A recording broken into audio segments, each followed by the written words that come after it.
بسم اللہ الرحمن الرحیم الصلاۃ والسلام علی اشرف الانبیاء والمرسلین نبینا محمد وعلی آلہ اصحابہ اجمعین اما بعد۔ السلام علیکم ورحمۃ اللہ وبرکاتہ۔ آج کا ہمارا لیسن 4 ہو گیا ہے یہ توحید سیریز کا، تو ہم لوگ بنا کسی دیری کے اسٹارٹ کر دیتے ہیں ابھی۔ تو یہ ہے ٹاپک آج کا، معنی توحید یعنی میننگ آف توحید۔ تو اسٹارٹ کرتے ہیں۔ میننگ آف توحید جو ہے وہ کلمہ کے اوپر بیسڈ ہے، یہ تو سب کو پتہ ہے کہ لا الہ الا اللہ، یہی توحید کا جو ہے اصل بیس ہے۔ لغوی معنی سے اگر کہیں تو لا جو ہے اس میں، لا الہ الا اللہ میں لا جو ہے وہ ہوگا نفی۔ نفی معنی اس کو نگیٹ کر رہا ہے، کسی چیز کو منع کر رہا ہے۔ اس کا مطلب ہوا کہ نہیں ہے، یعنی نہیں ہے ہی نہیں۔ ورڈ اب اس میں لا الہ، الہ جو ورڈ آیا اس کا مطلب ہوتا ہے، ٹرانسلیٹ کیا جاتا ہے اگر تو گاڈ کیا جاتا ہے، خدا۔ لیکن الہ کو عموماً گاڈ ورڈ میں جو ٹرانسلیٹ کیا جاتا ہے وہ گاڈ جو ہے وہ الہ کی پوری اصل میننگ جو ہے عربک میں اس کو پورا انکمپاس نہیں کر پاتا اپنے اوپر، مطلب وہ گاڈ کے اندر پوری اس کی میننگ کی ایزنس نہیں آ پاتا، پورا اس کی جو لب و لباب ہے وہ پورا نہیں آ پاتا اندر۔ تو اس وجہ سے ہم لوگ الہ کو الہ ہی لے کر چل رہے ہیں، گاڈ نہیں یوز کریں گے اس جگہ پہ۔ پھر آگے آتا ہے اللہ۔ اللہ کا مطلب ہے یہاں پہ ہو رہا ہے کہ استثناء، یعنی کہ یہاں پہ بٹ لیکن والا معاملہ آ رہا ہے کہ لیکن اللہ مطلب ہے نہیں، ٹھیک ہے۔ تو لا الہ الا اللہ، پھر اس کے بعد اللہ کا مطلب بتائیں۔ تو اس کا ہم لوگ لغوی معنی اگر اٹھائیں تو کوئی نہیں ہے الہ سوائے اللہ کے، یہ ہو گیا لغوی معنی۔ تو اب یہاں پہ اسکالر جب اس کو اور ایکسپلین کرتے ہیں، جب علماء اس کو اور زیادہ ایکسپلین کرتے ہیں اور سمجھاتے ہیں، تو کہتے ہیں کہ لوگوں کو اس سمپل ڈیفینیشن کے بجائے ایک اور سمپل انڈرسٹینڈنگ والی ڈیفینیشن جس میں بیٹر انڈرسٹینڈنگ ہے وہ ڈیفینیشن بتائی جائے کہ لا الہ الا اللہ کا مطلب ہے لا معبود بالحق الا اللہ۔ اب اس کو ہم لوگ آگے سمجھتے ہیں کہ الہ کو جب ایکسپلین کیا جاتا ہے تو کہا جاتا ہے معلو، یعنی جس کے اوپر کسی کا مطلب بھار رکھا جائے، یعنی کسی کے اوپر اپنا ٹرسٹ رکھا جائے، اس کے اوپر اپنے آپ کو بیس کیا جائے، یعنی کہ کوئی آدمی ہے، میں اپنا سارا کام اس کے بدولت ہی کر پاتا ہوں، تو میرا اس کے اوپر ٹرسٹ ہو گیا، میں اس کے اوپر ریلائی کر رہا ہوں، وہ والا معاملہ ہے۔ پھر اس کے بعد معبود یعنی معلو ہو گیا، اب معبود کا مطلب کہ جس کی عبادت کی جائے، تو الہ کا مطلب ایسے ہو گیا۔ جب ایک اور ورڈ اس میں جب ایڈ کیا گیا، جب ڈیفینیشن چینج کی گئی تو اس میں ایک اور ورڈ ایڈ کیا گیا بے حقن، تو جس کا مطلب ہوتا ہے حق، دونوں حق والا حق ہوگا۔ ایک حق ہے جو ٹروتھ ہے، مطلب سچائی، حقیقت، اور ایک حق ہے رائٹ، یعنی میرا حق جو ہے، میرا حقوق، وہ والا حق۔ تو یہاں پہ کہا جاتا ہے کہ کوئی نہیں ہے معبود سوائے اللہ کے، جب یہ کہا جائے گا تو یہ اسٹیٹمنٹ یہ غلط ہو جائے گا۔ کیوں؟ کیونکہ بہت لوگ ہیں جو دوسرے الہ کو بھی پوجتے ہیں، تو اس کا مطلب دوسرے الہ ہیں، یعنی لات اور عزا تھے، یعنی کیا نام ہے، کرشن اور وہ گنیش ہیں، تو یہ لوگ الگ الگ وہ ہیں، والا آئیڈلس ہیں، اور یہ معبود ہیں۔ تو کوئی نہیں ہے معبود سوائے اللہ کے نہیں کہہ سکتے ہم لوگ، کیوں؟ کیونکہ یہ لوگ بھی معبود ہیں، ان کی بھی پوجا کی جاتی ہے، لیکن حق میں مطلب سوائے حق کے مطلب اللہ تعالیٰ ایک ہے۔ تو یہ اب الحج کی جو آیت نمبر 62 میں جب اس کو سمجھایا گیا، جو حق والا ورڈ ہے بحق، وہ الحج کی آیت نمبر 62 سے اٹھایا گیا ہے کہ یہ اس لیے کہ اللہ ہی حق ہے اور وہ سب باطل ہیں جنہیں اللہ کو چھوڑ کر یہ لوگ پکارتے ہیں۔ تو یہ حق والا ورڈ جو ہے وہ اس سے اٹھایا گیا، ذالک بان اللہ هو الحق، تو وہاں سے اٹھایا گیا ہے۔ اب تو سمپلی جب ٹرانسلیٹ کیا جائے لا الہ الا اللہ کو تو یہ غلط ہو جائے گا، کیونکہ لا معبود مطلب لا الہ الا اللہ کو جب ٹرانسلیٹ کیا جائے گا لا معبود الا اللہ تو یہ غلط ہو جائے گا۔ کیوں غلط ہو جائے گا؟ کیونکہ اور بھی لوگ ہیں، اور بھی معبود ہیں جس کی لوگ پوجا کرتے ہیں، لیکن غلط کرتے ہیں، بھلے ہی پوجا کرتے ہیں لیکن۔ تو اس کا جب اور تفسیر دی جاتی ہے تو اس میں اور چیزیں ایڈ کی جاتی ہیں کہ اللہ تعالیٰ ایک ہے، حق ہے، اور اس کے سوا کسی کی پوجا نہیں کرنی چاہیے، اور باطل اس کے علاوہ جو چیزیں ہیں وہ باطل ہیں۔ تو میننگ جو ہوتی ہے لا الہ الا اللہ کی وہ چینج ہوتے ہوتے یہ پتہ چل جاتا ہے کہ کوئی نہیں ہے سوائے اللہ کے عبادت کرنے لائق۔ تو یہ سمجھ میں آ جاتا ہے کہ عبادت کرنے لائق والا معاملہ جو آ گیا وہاں سے، کیونکہ اور معبود تو ہیں لیکن جو عبادت کرنے لائق ہے وہ اللہ معبود ہے۔ اب لا الہ الا اللہ کی جو میننگ ہے اس کو اور ڈیپلی سمجھتے ہیں کہ جب ہم لوگ سمجھ تو اس میں ایک قرآن کی آیت کا ہم لوگ یوز کریں گے جو کہ ہے آیت 64 آیت سورہ آل عمران کی. تو اس میں کیا ہوتا ہے کیوں اس آیت کو جو ہے رسول اللہ صلی اللہ علیہ وسلم فجر کی سنت میں بھی پڑھتے تھے. تو وہ رسول اللہ صلی اللہ علیہ وسلم سب سے پہلی والی جو رکعت تھی اس میں پڑھتے تھے الکافرون اور دوسرے میں پڑھتے تھے الاخلاص. دونوں کا مطلب توحید ہے. الکافرون جو ہے وہ برا ہے یعنی دوری اختیار کرتے ہیں, مطلب دوری اختیار کی جا رہی ہے ان معبودوں سے جس کی یہ لوگ پوجا کرتے ہیں, مطلب غلط لوگ, مشرکین لوگ. اور الاخلاص جو ہے وہ اللہ تعالیٰ کے افرمیشن ہے کہ اللہ تعالیٰ کو حق ماننے کا کہ وہی ایک ہے عبادت کرنے لائق, اس کو ماننا ہے. تو یہ توحید کے اراؤنڈ گھوم رہا ہے. لیکن کبھی کبھی رسول اللہ صلی اللہ علیہ وسلم آیت 136 سورہ البقرہ کی استعمال کرتے تھے پہلی رکعت میں, اور دوسرے میں آیت 64 جو کہ ہے سورہ آل عمران کی.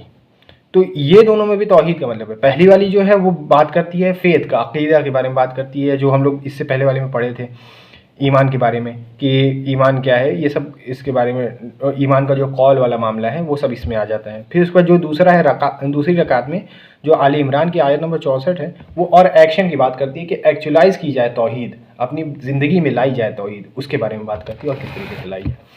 تو کیوں ہم لوگ یہاں یوز کر رہے ہیں کون سی آیت 64 سورہ آل عمران کی توحید کو سمجھنے کے لیے؟ اس کے دو ریزن ہیں.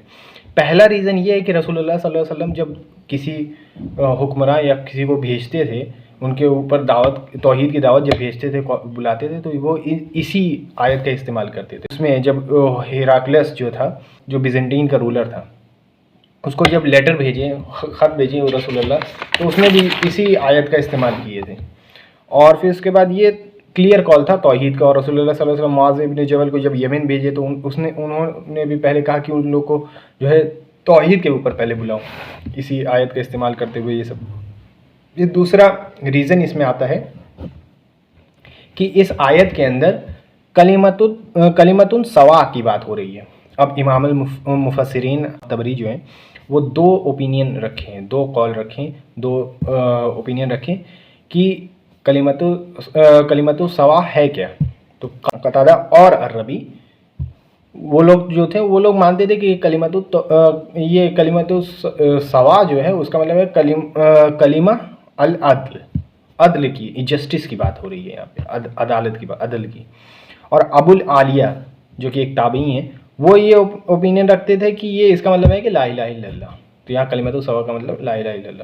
تو یہ دو تفسیر ملی. اب کون سے صحیح ہے؟ تو امام ابن تیمیہ نے بتایا کہ ڈفرینس جو ہوتے ہیں نا, جو اختلاف ہوتے ہیں وہ دو طریقے کے ہوتے ہیں. پہلا اختلاف ہوتا ہے اختلاف تنوع, اور دوسرا ہوتا ہے اختلاف تضاد. تو اختلاف تنوع جو ہوتا ہے اس میں کمپرومائز کیا جا سکتا ہے, یعنی ایک چیز یہ کہی جا رہی ہے, ایک چیز یہ کہی جا رہی ہے, لیکن دونوں کانٹرڈکٹ اصل میں تو نہیں کر رہی ہے, دکھ رہی ہے کانٹرڈکشن ہے لیکن اصل میں کانٹرڈکٹ نہیں کر رہی ہے. ان دونوں کو ایک ساتھ لایا جا سکتا ہے, کمپرومائز کیا جا سکتا ہے دونوں کے بیچ میں. اور پھر اختلاف تضاد جو ہے وہ یہ ہے کہ اس میں جو ہے کمپرومائز نہیں کیا جا سکتا. یہ ڈفرینس آف اوپینین اگر ہے تو ایک صحیح ہے ایک غلط ہے, ایسا ہے معاملہ. تو ڈفرینس آف اوپینین جو یہ ہے کہ کلمۃ سوا کا میننگ کیا ہے, مطلب کیا ہے, جو کہ وہاں پہ ایک عدل ہو گیا, ایک لا الہ الا اللہ ہو گیا. تو یہ اختلاف تنوع میں آتا ہے, یعنی دونوں کا میننگ سیم ہی ہو سکتا ہے اور کمپرومائز کیا جا رہا ہے یہاں پہ. تو لا الہ الا اللہ, اس سے ثابت ہو گیا کہ لا الہ الا اللہ کلمۃ العدل بھی ہے. اب اس کا دو ریزن ہے کہ کیوں ہے. تو پہلا کہ لا الہ الا اللہ جو ہے اہل الکتاب اور مشرکین اور جو بھی دنیا میں جتنے بھی لوگ ہیں اس کو جب ایک ساتھ لایا جاتا ہے تو لا الہ الا اللہ جو ہے سب کو ایک لیول پہ لا دیتا ہے کہ کوئی نہیں ہے اللہ کے سوا عبادت کرنے لائق. تو جتنے لوگ بچ جاتے ہیں, جو اللہ کے سوا جتنے لوگ بھی ہیں وہ عبد ہو گئے, وہ اس کے غلام ہو گئے, وہ اس کی اطاعت کرنے والے ہو گئے. تو اس میں رسول اللہ کا بھی مرتبہ اسی میں آ گیا. رسول اللہ بھی اس سے اللہ تعالیٰ کے غلام سے اوپر نہیں ہے. ہاں بھلے ان کا الگ مرتبہ ہے, ہم لوگ سے بہت اعلیٰ مرتبہ ہے ان کا, لیکن اللہ کے سامنے وہ عبد ہیں, وہ عبد اللہ ہیں. ٹھیک ہے. تو لا الہ الا اللہ سے یہ کیا ہو گیا کہ ایک ایکویلٹی, ایک عدل ہو گیا کہ مشرکین اور یہ سب برابر ہو گئے اگر لا الہ الا اللہ پہ یہ لوگ یقین کرتے ہیں. ٹھیک ہے. پھر اس کے بعد دوسرا ریزن یہ ہے کہ سارے جو امت ہمارے پیچھے گزری ہے تو وہ ساری جو امتیں ہیں ان کو توحید کے اوپر بلایا گیا ہے. تو لا الہ الا اللہ کی طرف بلایا گیا. بھلے وہ لوگ نہیں جانتے تھے لیکن وہ لا الہ الا اللہ کے طرف ہی بلاتے تھے کہ اللہ تعالیٰ کو ہی اپنا رب مانو. تو پھر سورہ اب اس کا ایک وہ پروف یوز کیا جائے تو الانبیاء کی آیت نمبر 25 ہے کہ ہم نے تمہارے اوپر رسول اور پروفٹس نہیں بھیجے بلکہ یہ ان کے اوپر ریویل کر دیا, یہ ان کے ساتھ یہ بھیج دیا کہ کہو کہ اللہ تعالیٰ ایک ہے اور مطلب کوئی نہیں ہے معبود اللہ کے سوا عبادت کرنے لائق, تو میری ہی عبادت کرو. یہ ہو گیا. تو اس کا مطلب کہ جتنی امتیں ہیں سب کے لیے لا الہ الا اللہ بھیجا گیا تھا. تو یہ عدل ہو گیا نا, عدالت ہو گئی کہ سب کے لیے بھیجا گیا, کسی کے لیے زیادہ کسی کے لیے کم نہیں. ہماری امت اسپیشل نہیں ہے, ہاں اور معنی میں اسپیشل ہے لیکن لا الہ الا اللہ کے معنی میں ہی برابر ہے, کیونکہ سارے لوگ کو لا الہ الا اللہ بھیجا گیا تھا, ساری امتوں پہ بھیجا گیا تھا. آگے آتے ہیں جب میننگ لا الہ الا اللہ کی, اب میننگ جب نکالیں گے سورہ آل عمران کی آیت نمبر 64 سے, تو کیا نکالتے ہیں اہل الکتاب سے, کہہ دو کہ یا اہل الکتاب اس چیز کی طرف آؤ جو ہم میں یکساں ہے, ہم لوگ میں سیم جیسی ہے. کیا ہے کہ ہم کسی کی عبادت نہیں کریں گے سوا اللہ کے, اور اس کی ذات میں کسی کو شریک نہیں کریں گے, اور اس کے علاوہ کسی اور کو رب تسلیم نہیں کریں گے. اور اگر تم اس سے ٹرن ہو جاتے ہو, اس سے دور ہو جاتے ہو, اس سے اپنی دوری اختیار کر لیتے ہو تو تم گواہی دو کہ ہم مسلمان ہیں, وہ نہیں ہم مسلمان ہیں. تو اب اس کو اور ہم لوگ دھیرے دھیرے اس کو سمجھنے کی کوشش کریں گے توڑ کے کہ یہاں پہ میننگ کیا تھی. تو پہلا کہا جاتا ہے کہ کہو کہ یا اہل الکتاب. اب اہل الکتاب جو تھے وہ ایجوکیٹڈ لوگ تھے, سمجھدار لوگ تھے. کیوں سمجھدار تھے؟ کیونکہ ان کے اوپر پتہ تھا ان کو کہ اس سے پہلے بھی نبی آئے ہیں, ان کے اوپر بھی کتابیں وحی اور اتری ہیں. تو اس وجہ سے یہ مشرکین سے الگ تھے. مشرکین کیا تھا؟ امیین تھے, وہ پڑھنا لکھنا نہیں جانتے تھے, ان کے بیچ کوئی کتاب نہیں تھی. تو وہ لوگ جو ہے ہدایت سے بہت دور تھے. تو جب بھی ان کے اوپر مطلب کیا نام ہے, جب اپنی جو ہدایت کے لیے وہ اپنے طرف سے چیزیں کہانیاں بناتے تھے اور اسی کی پوجا کرتے تھے. تو اہل الکتاب اس کے بارے میں اچھے سے جانتے تھے, اور حضور صلی اللہ علیہ وسلم کے بارے میں اپنی جو کتابیں ہیں ان سے بھی جانتے تھے کہ ہاں یہی ہیں جو ہمارے جو ہیں پروفٹ ہیں, نبی ہیں, جو کہ ہم پہلے بتا چکے ہیں, ہمیں بسم اللہ میں کامل توحید کے لیکچر میں بتا چکے ہیں. تو اب یہاں پہ آیت ہم لوگ یوز کرتے ہیں البقرہ کی آیت 146 میں کہ تم میں سے جن کے اوپر کتابیں اتاری گئی تھیں وہ محمد کو اپنے بیٹوں کی طرح پہچانتے ہیں. یعنی اہل الکتاب محمد صلی اللہ علیہ وسلم کو اپنے بیٹوں کی طرح پہچانتے ہیں, اتنا قریب سے پہچانتے ہیں. لیکن جب ہم لوگ ہسٹری دیکھتے ہیں تو سب سے پہلے جو قبیلے نے اسلام قبول کیا وہ اوس اور خزرج تھے, جو کہ مشرکین میں سے تھے.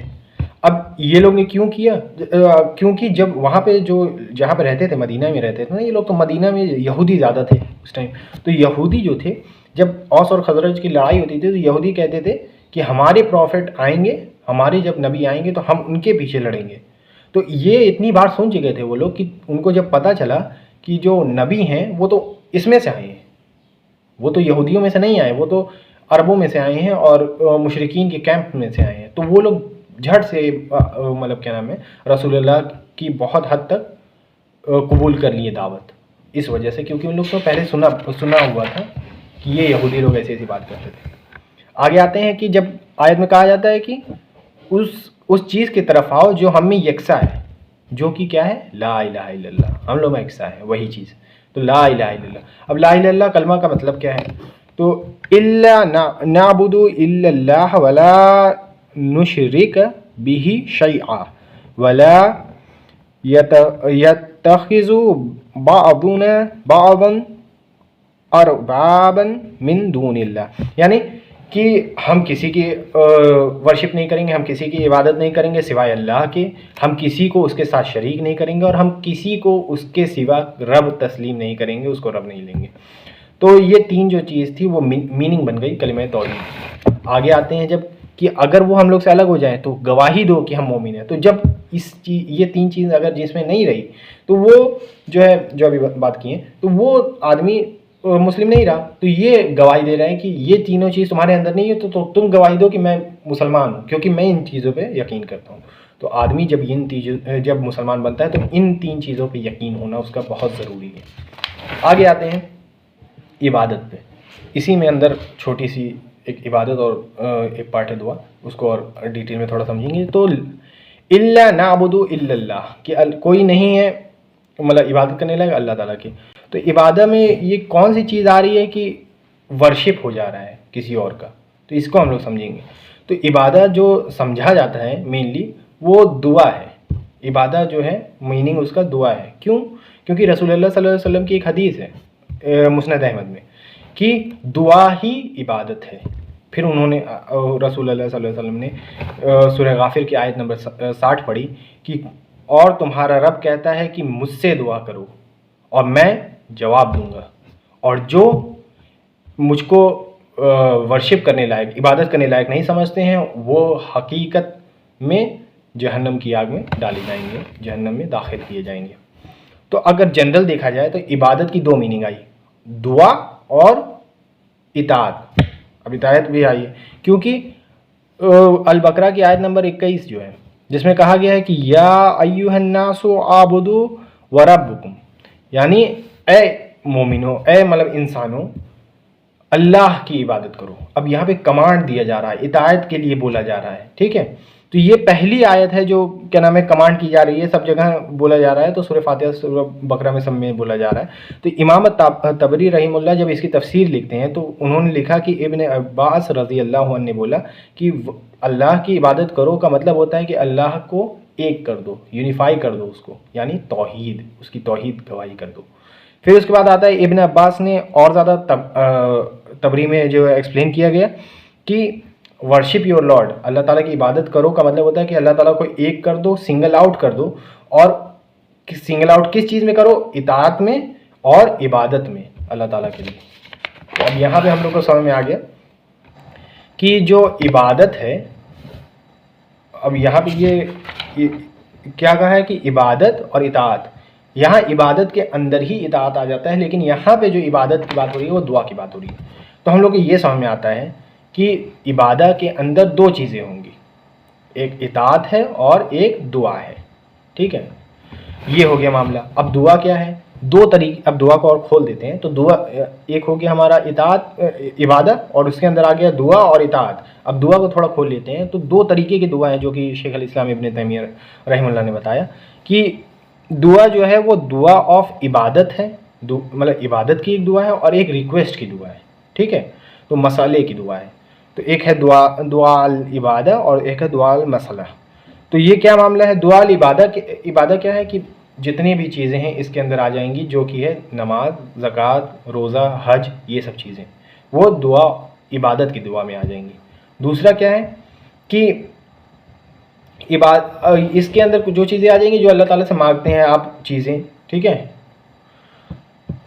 اور ریکویسٹ کرتے ہیں کہ اللہ میری یہ چیز ہو جائے, تو یہ سب جو ہے ریکویسٹ کی دعا ہے. تو دعا آف ریکویسٹ ہو گیا, دعا المسئلہ ہو گیا. اب صلاح جو ہے, نماز جو ہے, نماز تو خیر فارسی ورڈ ہے اور ادھر کا ورڈ ہے, ساؤتھ ایسٹ ایشیا کا ورڈ ہے, لیکن عربی میں صلاح کہتے ہیں نماز کو.